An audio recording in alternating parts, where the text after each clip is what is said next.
x plus y equals to, इधर बच रहा है कैपिटल H, इधर बच रहा है स्मॉल h, ये और ये कैंसिल हो गया, यानी कि स्मॉल h बराबर कैपिटल H बाई 3।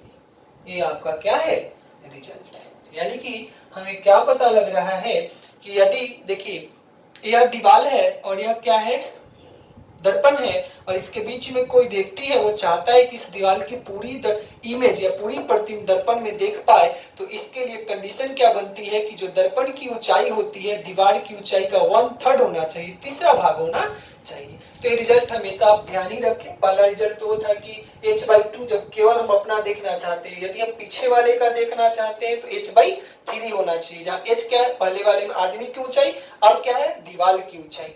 ओके, तो एक कंडीशन कब था, जब बस आदमी कहाँ था, बीचों बीच खड़ा था। हो सकता है आदमी बीच में खड़ा ना, आदमी आगे हो सकता है या पीछे हो सकता है। तो अब हम एक जनरल केस पढ़ लेते हैं ताकि वो किसी के लिए लग जाए, फिर उसके बाद एक छोटा सा आपको ट्रिक बताया जाएगा। उस ट्रिक को अगर आप समझ पाते हो तो इतना करने की जरूरत नहीं है, क्योंकि कॉम्पिटिटिव एग्जाम में इतना टाइम आपके पास नहीं होगा। बस आपको ट्रिक पता होना चाहिए, हाँ कैसे करेंगे तो यहाँ तक चले आएंगे, रिजल्ट के पास आएंगे, फिर उस रिजल्ट का यूज करेंगे और क्वेश्चन को हम लोग बनाना शुरू कर देंगे।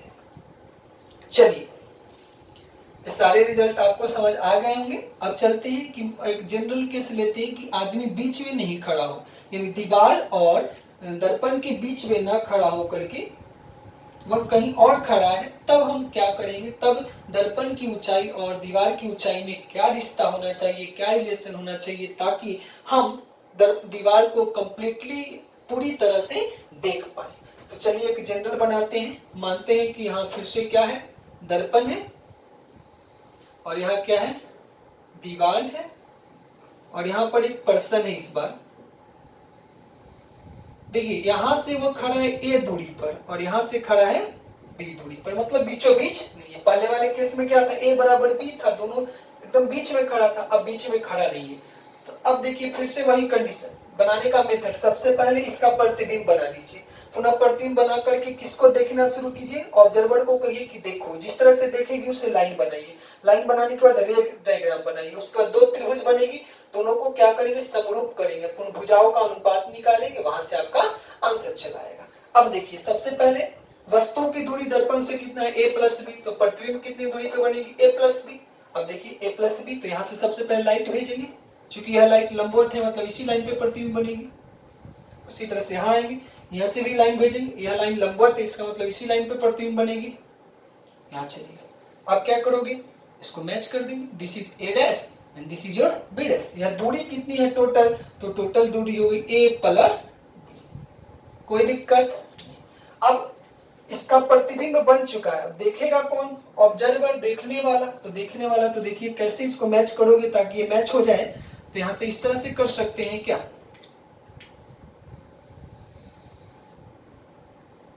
चलिए हो गया।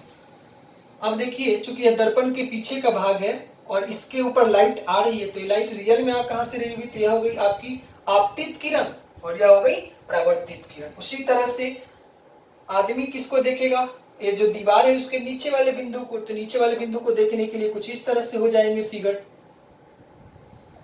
यहाँ कर देते हैं, यहाँ a है और यहाँ से दूरी क्या है, b। अब देखिए नीचे वाले को देखना है,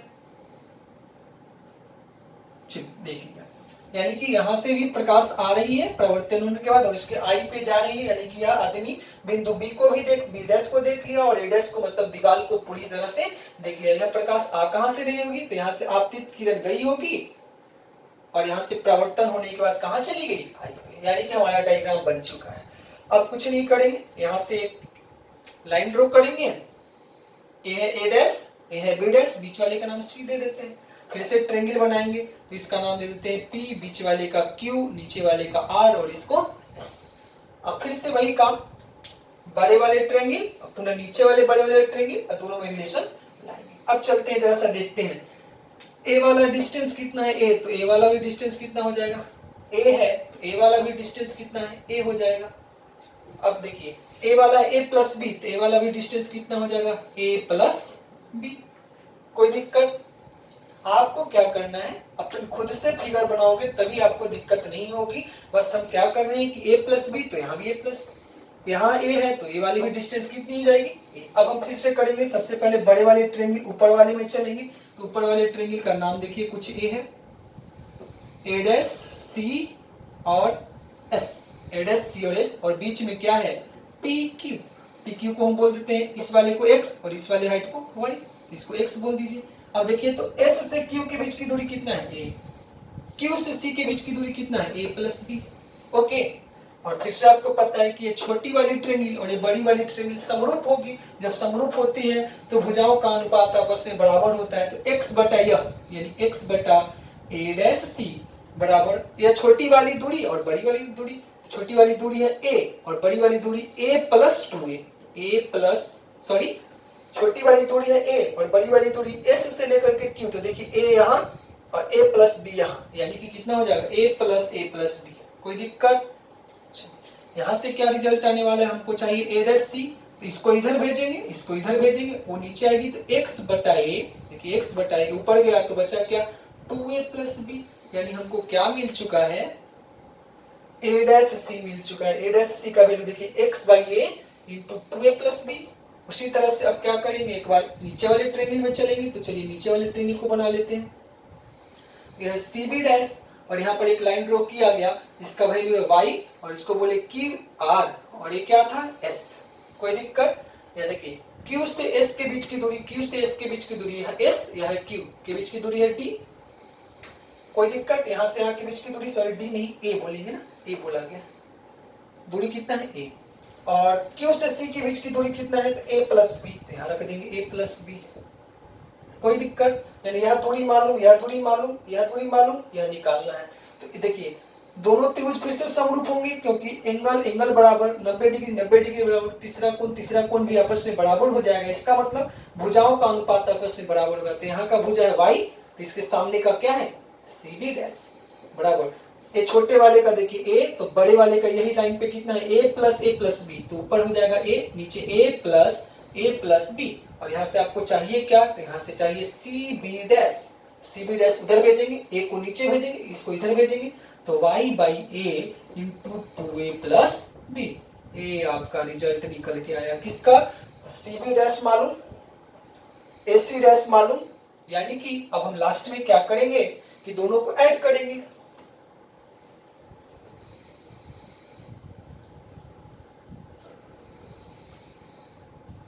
देखिए तो जरा ए बी बराबर ए डैश बी डैश बराबर कैपिटल एच बराबर A dash C plus C B dash, A dash C मालूम सी बी डैश मालूम। अगर इसको ऐड करोगे x by A into 2a plus B, बीच में plus sign, y by A into 2a plus B. अब क्या करेंगे, देखिए 2a प्लस बी यहाँ पे भी a, यहाँ पे भी कॉमन ले लीजिए, तो 2a plus B by A into x plus y, यह किसका वैल्यू आ गया h, मतलब दीवार की ऊंचाई। इसको मान लेंगे क्वेश्चन नंबर 1। और आगे बढ़ते हैं।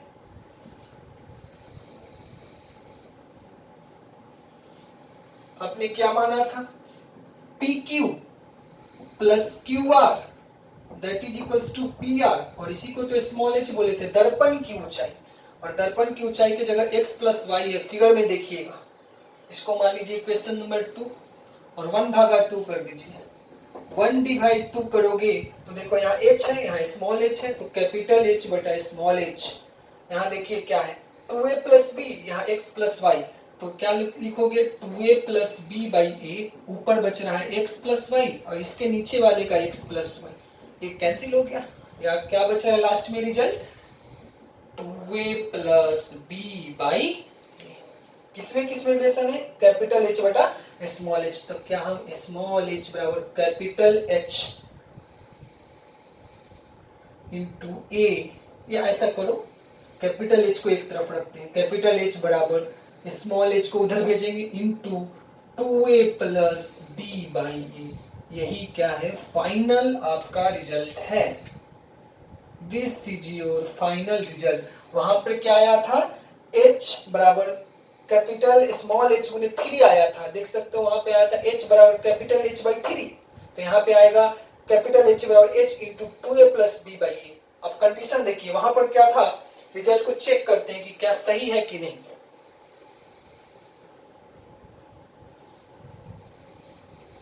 देखिए तो जो रिजल्ट आया है कि h बराबर small h into 2a plus B by A, यहाँ पे डाल देते हैं इफ a बराबर b डालिए तो जरा a बराबर b डालोगे तो देखो h बराबर स्मॉल h और a बराबर b, तो यहाँ 2a और ये भी है तो 2a प्लस 3a और नीचे a और a कट गया तो क्या बचा, कैपिटल H बराबर h गुने 3 और वही तो रिजल्ट आया था h बाई, यानी कि मेरा ये रिजल्ट सही है। किसी के लिए हो सकता है, a और b जब बराबर होगा तो यह रिजल्ट, a और b बराबर नहीं होगा तो जो दिया होगा वो डालेंगे, आपका आंसर चला आएगा। यहाँ पे कौन क्या है तो देखिए जरा, यह है आपकी दीवार की ऊंचाई,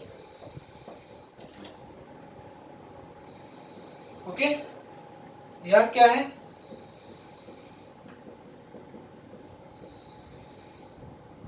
दर्पण की ऊंचाई, और ए और बी क्या था, आदमी की दूरी दर्पण से और दीवार से, ओके।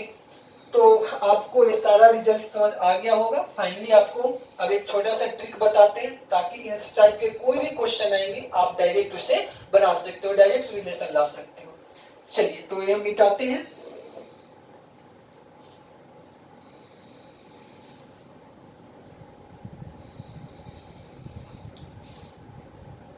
देखिए रिजल्ट आया है h बराबर small h into 2a plus B by A, और इसका फिगर कुछ इस तरह से था, आदमी यहाँ खड़ा था, यहाँ से डिस्टेंस था b और यहाँ से डिस्टेंस था a, और यही आपकी क्या थी, मिरर थी, ये आपकी दीवार थी।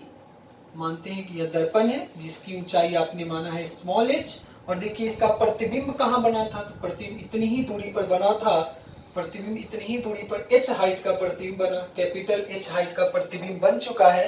a प्लस b दूरी पर अगर वस्तु है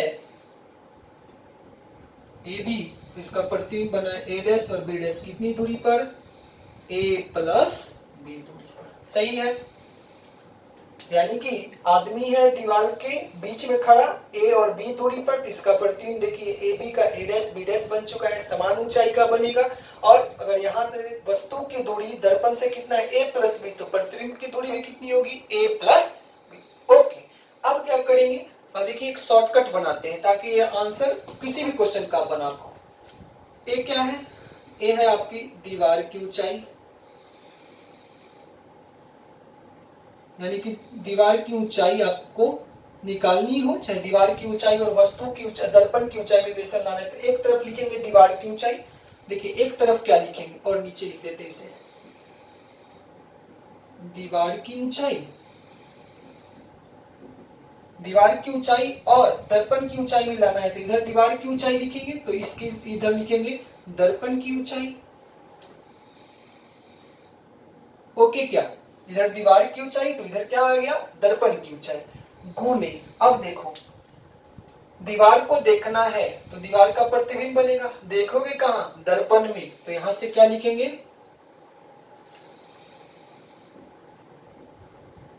प्रतिबिंब की दूरी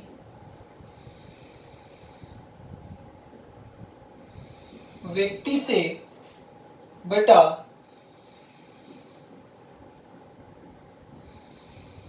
दर्पण की दूरी, हिंदी देख लीजिए, व्यक्ति से। यानी कि ट्रिक क्या है कि देखो दीवार को देखना है, किसके किसके बीच रिलेशन बना है, तो दीवार की ऊंचाई और दर्पण की ऊंचाई, तो एक तरफ रखेंगे दीवार की ऊंचाई और एक तरफ रखेंगे दर्पण की ऊंचाई। अब दर्पण की ऊंचाई की तरफ गुना करेंगे, क्या गुना करेंगे, तो देखो चूंकि दीवार को देखना है तो दीवार का प्रतिबिंब देखोगे तो प्रतिबिंब की दूरी कहां से, ऑब्जर्वर से जो देखने वाला है, तो प्रतिबिंब की दूरी मनुष्य से बटा किसमें देखोगे, प्रतिबिंब दर्पण में देखोगे तो दर्पण की दूरी मनुष्य से। तो जैसे ही देखोगे, अब इसमें देखिए दीवार की ऊंचाई, तो दीवार की ऊंचाई आपने क्या माना था, कैपिटल H, दर्पण की ऊंचाई आपने क्या माना था, स्मॉल h। अब देखो प्रतिबिंब की दूरी व्यक्ति से, तो देखिए तो प्रतिबिंब यहाँ है, व्यक्ति यहाँ है, इसके बीच की दूरी तो देखो यहाँ से तो a प्लस बी और ये छोटा वाला a, यानी a प्लस बी, तो यहाँ से हम लिख सकते हैं a प्लस बी, यानी कि क्या पता लग गया कि प्रतिबिंब की दूरी मनुष्य, क्लियर, बाई। अब देखेंगे क्या, दर्पण की दूरी कहां से, मनुष्य से, तो यह है दर्पण और यह है आपका देखने वाला व्यक्ति, उसके बीच की दूरी कितनी है, स्मॉल ए, तो नीचे क्या आ गई, स्मॉल ए, और लास्ट में जब इसको करोगे तो आएगा एच, ए प्लस ए, तो हो गया 2a प्लस बी, और नीचे क्या बच रहा है, ए बच रहा है। यही आपका रिजल्ट आया था। अब इसमें a बराबर b डालोगे तो पहले वाला आ जाएगा, और अगर कुछ और दिया है तो आप a के जगह a का वैल्यू, b के जगह b का वैल्यू डालोगे तो दीवार की ऊंचाई और दर्पण की ऊंचाई में रिलेशन चला आएगा। हमेशा ध्यान रखिए कि निकालना क्या है, दर्पण की ऊंचाई और दीवार की ऊंचाई में रिलेशन। तो एक तरफ दीवार की ऊंचाई रखेंगे, एक तरफ दर्पण की ऊंचाई, फिर क्या देखेंगे कि प्रतिबिंब की दूरी मनुष्य से बटा क्या रखेंगे, दर्पण की दूरी मनुष्य से, और ये जब करोगे तो आपका यह रिजल्ट चला आएगा। ओके, तो अभी तक हमने 2-3 रिजल्ट देख लिया, ये भी अच्छी रिजल्ट है, ये आपके एग्जाम में, कॉम्पिटिटिव एग्जाम में डायरेक्ट पूछ दिया जाता है। हाँ, बोर्ड के एग्जाम में बस वो बीच वाला था, यदि बीच में खड़ा है तो दर्पण की ऊंचाई दीवार की ऊंचाई का 1/3 यानी h/3 होना चाहिए। मनुष्य देखना चाहता है तो h/2। हाँ, इंपॉर्टेंट कंडीशन ध्यान रखेंगे, वो लाइन ड्रॉ करके जो आपको बताया गया है। ओके, अब थोड़ा सा और आगे बढ़ लेते हैं।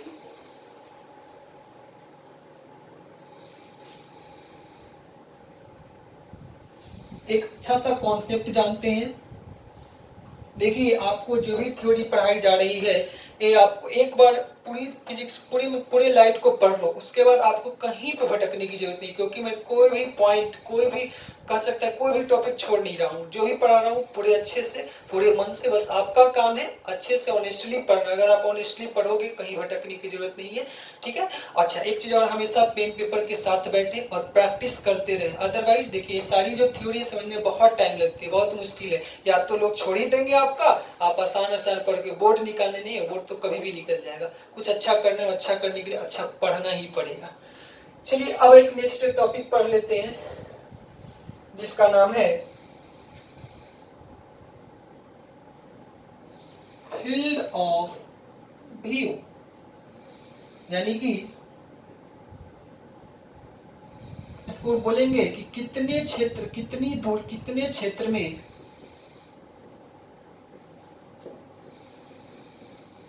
रहने पर किसी वस्तु की प्रतिबिंब दर्पण में देख सकते हैं। ओके, यानी कि देखो, थोड़ा सा सबसे पहले फील्ड ऑफ व्यू को लोकल भाषा में समझते कि फील्ड ऑफ व्यू क्या है, मतलब कि कितने क्षेत्र में हम किसी वस्तु को देख सकते हैं। जैसे देखिए, यदि हम इस रूम में खड़े हैं, तो अगर हम चाहते हैं कि इस रूम की वस्तुओं को देखें, तो देखिए मेरी गर्दन अगर यहाँ से हम घूमना शुरू करते हैं, तो घूमते घूमते घूमते घूमते एक निश्चित क्षेत्र तक की वस्तु को देख सकते हैं। इसके पीछे की कोई वस्तु को हम नहीं देख सकते। मतलब हमारा फील्ड ऑफ व्यू, मतलब देखने का क्षेत्र फिक्स है, और यही जो क्षेत्र है इसी को बोलते हैं फील्ड ऑफ व्यू। उसी तरह से कहना यह चाहता है कि यदि किसी दर्पण के सामने कोई वस्तु है और आप यहाँ पे खड़े हो, तो पूछना चाहता है कि दर्पण में आप इस वस्तु को कितने क्षेत्र तक देख सकते हो। मतलब यदि आप आगे पीछे ऊपर नीचे होगे, तो एक निश्चित क्षेत्र तक ही इस वस्तु का प्रतिबिंब इस दर्पण में आपको दिखेगा, और उसी का मान आपको पता करना है। हाँ, इस टॉपिक को सिंपली भी पढ़ेंगे, थोड़ा सा हम क्या करेंगे, आपके फर्स्ट वाले सेकंड वाले चैप्टर, जब 11th क्लास में आप मोशन पढ़े होगे, तो वहां से वेग निकालना, चाल निकालना, त्वरण निकालना सीखे थे, थोड़ा सा उससे रिलेट करेंगे। ऐसे अच्छे क्वेश्चन तो वही बनते हैं कि आपके पहले लास्ट वाले को फर्स्ट वाले से रिलेट करेगा। आपका वहां पे मैकेनिक्स भी चेक हो जाएगा, मतलब कह सकते हैं मोशन, जो गति वाले चैप्टर पढ़े वो भी चेक हो जाएगा, और साथ ही साथ आपका लाइट भी चेक हो जाएगा।